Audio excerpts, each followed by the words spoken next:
làm ở vùng nhìn front, nên làm ở vùng nhìn front.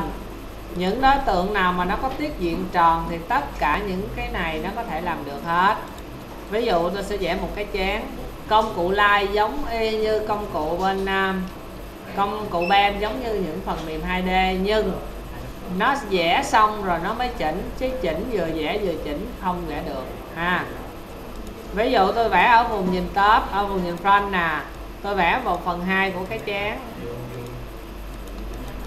đúng không? 1/2 của cái chén, khi nó kết thúc tôi bỏ thằng này, có phải like cái chén của tôi là nó như thế này không? Và ở đây tôi đứng ở vùng nhìn đối tượng là vertex. Vertex là gì vậy bạn? Vertex là cái đỉnh không? Thì lúc này bạn thấy nè, nó đường cong như thế này. Ai muốn hiệu chỉnh thì cứ việc là kích chuột phải, mình chọn là gì? Bezier corner, thì nó sẽ xuất hiện tay nắm lên để cho mình hiệu chỉnh không? Cái gì? Con nhấn con cũng thấy ra là do em nó đã là nốt trơn rồi, được chưa? Bạn chấp nhận được vậy đi. Ví dụ bạn muốn nó có độ dày thì bạn chọn segment không? Bạn chọn SPLine không?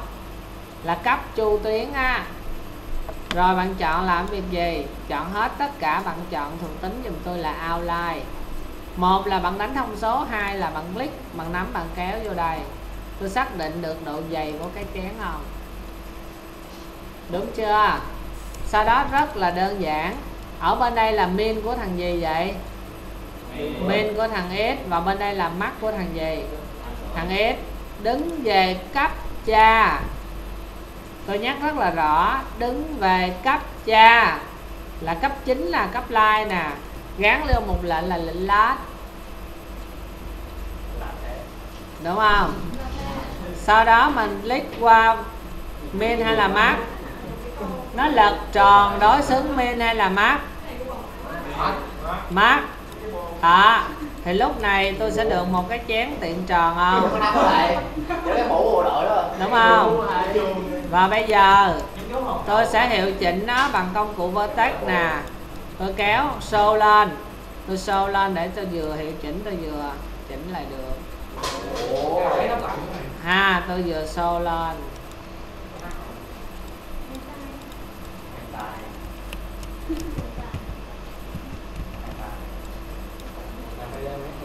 Rồi, đứng về cấp cha Lathe. Có phải tôi được một cái chén như thế này không? Cái chén này có tiết diện tròn, segment của nó càng ít thì nó sẽ càng ra một cái ha. Còn nếu segment của nó càng nhiều thì nó sẽ càng tròn. Được chưa? Làm được cái này, bạn thấy ở dưới đây nó có tùy chọn well không? Click nó lại cho nó hàn gắn luôn. Click cho nó hàn gắn luôn. Click normal là nó sẽ lật mặt trái lại, nó sẽ tối đi. Hiểu không? Có phải lúc này tôi được một cái tô không? Tôi delete này đi. Bây giờ tôi làm thêm một cái đối tượng nữa nè. Rất nhiều đối tượng làm được cái này. Những cái chai như thế này mình cũng làm được rồi. Ví dụ ở đây tôi làm một cái bình hoa.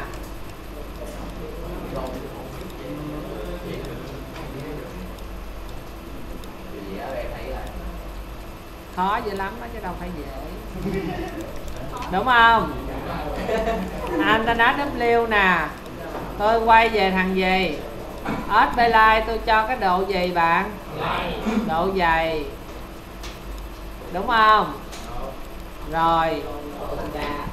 Ở đây tôi muốn cái bè này nè, nó tròn đúng không? Nó thành hình tròn. Đứng về cấp cha tôi Lathe nó nè. Lathe. Lúc này về gì bạn? Max. Tôi được một cái lọ. Đúng không? Mà cái lọ này bạn thấy này nó bị hơi xấu một tí, thì bạn đứng về cấp vertex nè. Tôi muốn canh chỉnh đỉnh vertex và bạn muốn show lên. Khi mà mình hiệu chỉnh nó hiển thị luôn cho mình 3D bằng cách là show nè. Show kết quả nè. Thì lúc này tôi chọn cái nốt này, tôi kích chuột phải Bezier corner.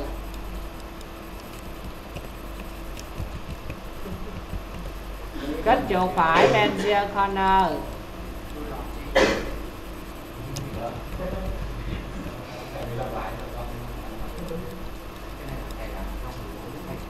Tôi thêm một cái nốt để cho mình chỉnh nó dễ mình học luôn, để mà bữa sau tôi sẽ chỉ bạn mấy cái thuộc tính này á.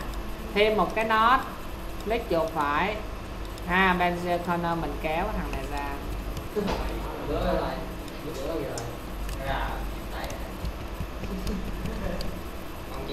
Thấy không? Thấy nó tròn không? Thấy nó ống vô không? Thấy nó tròn ra không?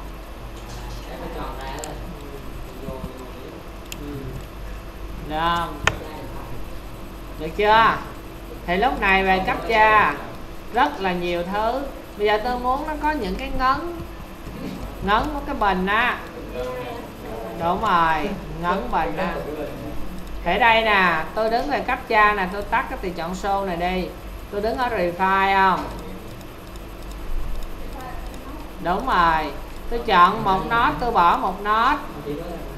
Chọn một nốt, bỏ một nốt. Lúc này tôi show lên cho bạn coi nè. Tôi nắm cái nốt này, tôi kéo nó ra. Được chưa? Được không? Nè tôi kéo nó vô nè, tôi kéo nó ra nè. Được chưa? Rất là dễ. Được không? Tất cả những cái gì mà nó có tiết diện dạng tròn mình đều làm được hết. Ví dụ tôi sẽ vẽ cho bạn một cái ly rượu.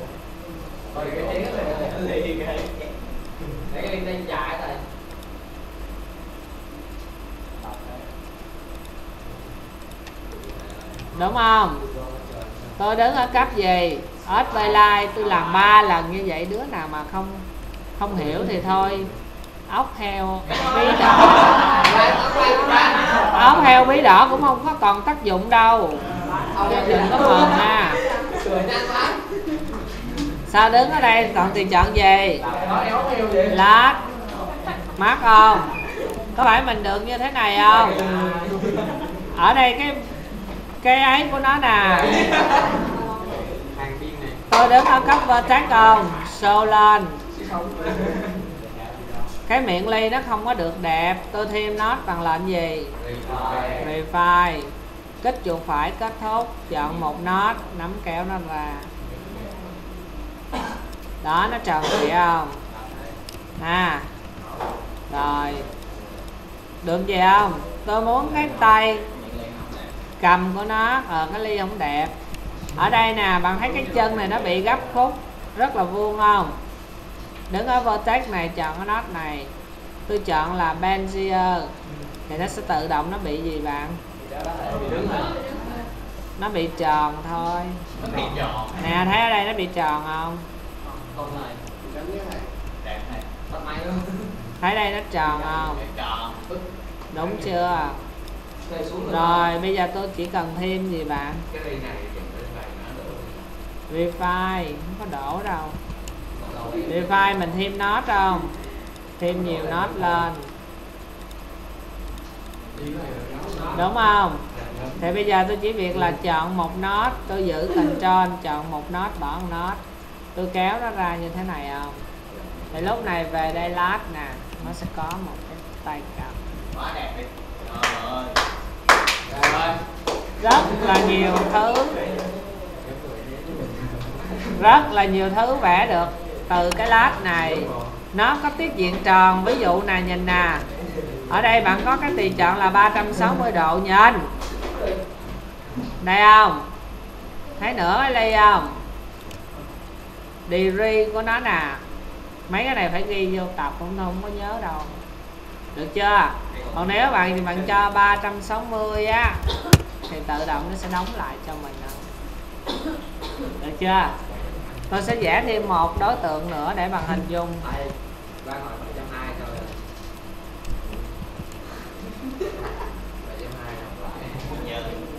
Tôi sẽ vẽ một mũ kem nè.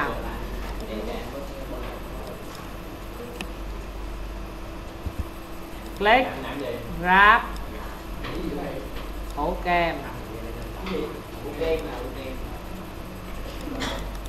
Đúng không? Tôi đứng ở cấp SB line.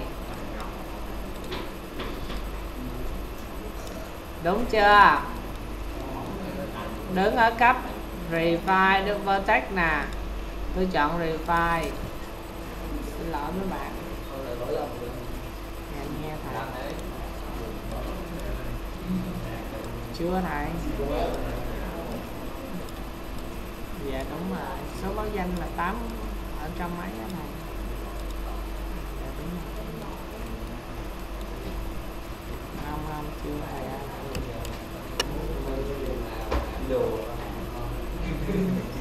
Dạ không, em không đi thầy. Dạ chưa chút em mới đi.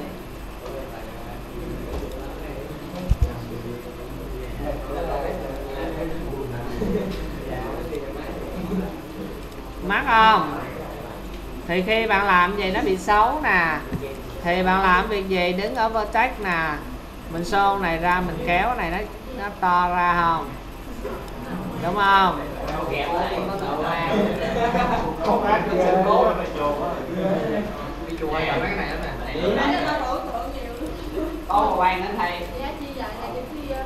Bây giờ vertex không?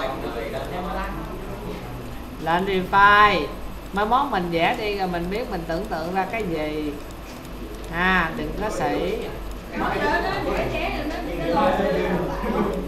Được chưa? Được chưa? Nhìn tiếp.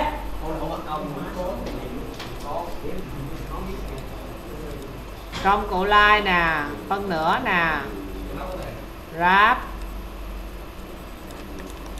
Đúng chưa?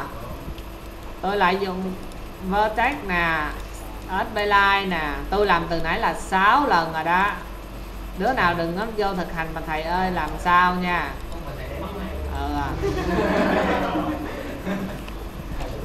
Được không? Lát ha. Mắt. Tôi nắm tôi kéo này lên không? Mà trước khi nắm kéo này lên, đứng ở vertex zone này là đứng ở cái gì bạn? Refine. Rồi tôi làm việc gì? Chọn một đối tượng.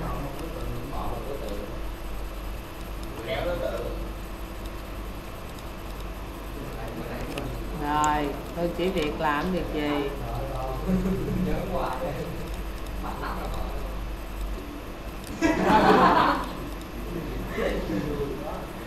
Thấy không? Vui quá.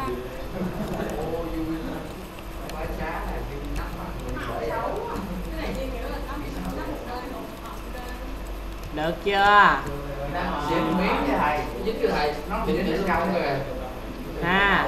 Còn tự làm tự gì đi. Tự cái đó là tự làm rồi.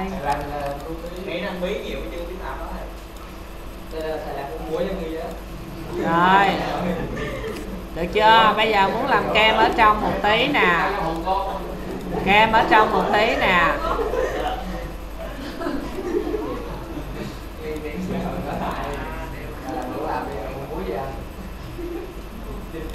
Được không? Muốn làm kem được á thì ở đây bạn phải nhấn F4. Chọn và tăng cái gì lên? Tăng cái xích manh lên không? Và bạn tăng cái xích manh lên nè. Bạn mới gán vô dùm tôi một cái lệnh là nôi.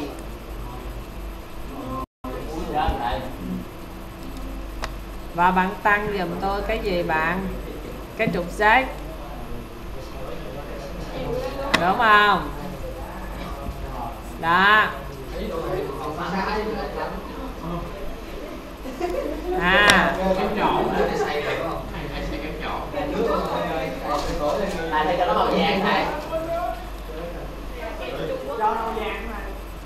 Đó, tôi không biết. Rồi ví dụ á, về nhà làm hết giùm tôi. Thấy cái đó tượng không? Mình học môn này là mình nói đầu mình chỉ tạo